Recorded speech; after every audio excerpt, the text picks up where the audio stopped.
Bonjour, je voudrais aujourd'hui vous parler d'un comportement que j'ai identifié et je pense que c'est important de le partager. J'ai d'abord identifié ça chez moi. Lorsque j'étais jeune, en fait, je suis un ancien pongiste, c'est-à-dire que je fais du tennis de table et je pratiquais ça avec un bon niveau.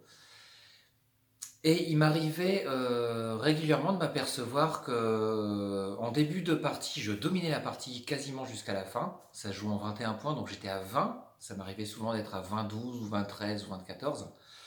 Et à ce moment-là, il y a l'adversaire qui remontait 20-14, 20-15, 20-16. Et j'avais l'impression d'être incapable de marquer le dernier point, ce qui était assez frustrant. Ça m'est arrivé tellement de fois qu'il a fallu que je me fasse une raison. C'était pas du tout dû au hasard, mais c'était plutôt un comportement toxique que j'avais, j'identifiais devant le fait accompli.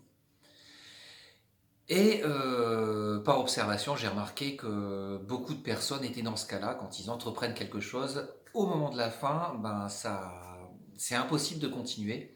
Je vois ça aussi sur des copies d'élèves, hein, le calcul parfait et la dernière ligne. Il y a une faute sur la dernière ligne. Et quand on voit ça 4 ou 5 fois sur la même copie, je me dis il y a ce genre de logiciel malveillant qui est présent. On est en 2020, donc l'EFT a une trentaine d'années. L'EFT, c'est vraiment une technique qui permet d'enlever ce genre de conditionnement. Ça a énormément évolué, évidemment. Et maintenant, on peut enlever ça assez facilement, une fois qu'on l'identifie.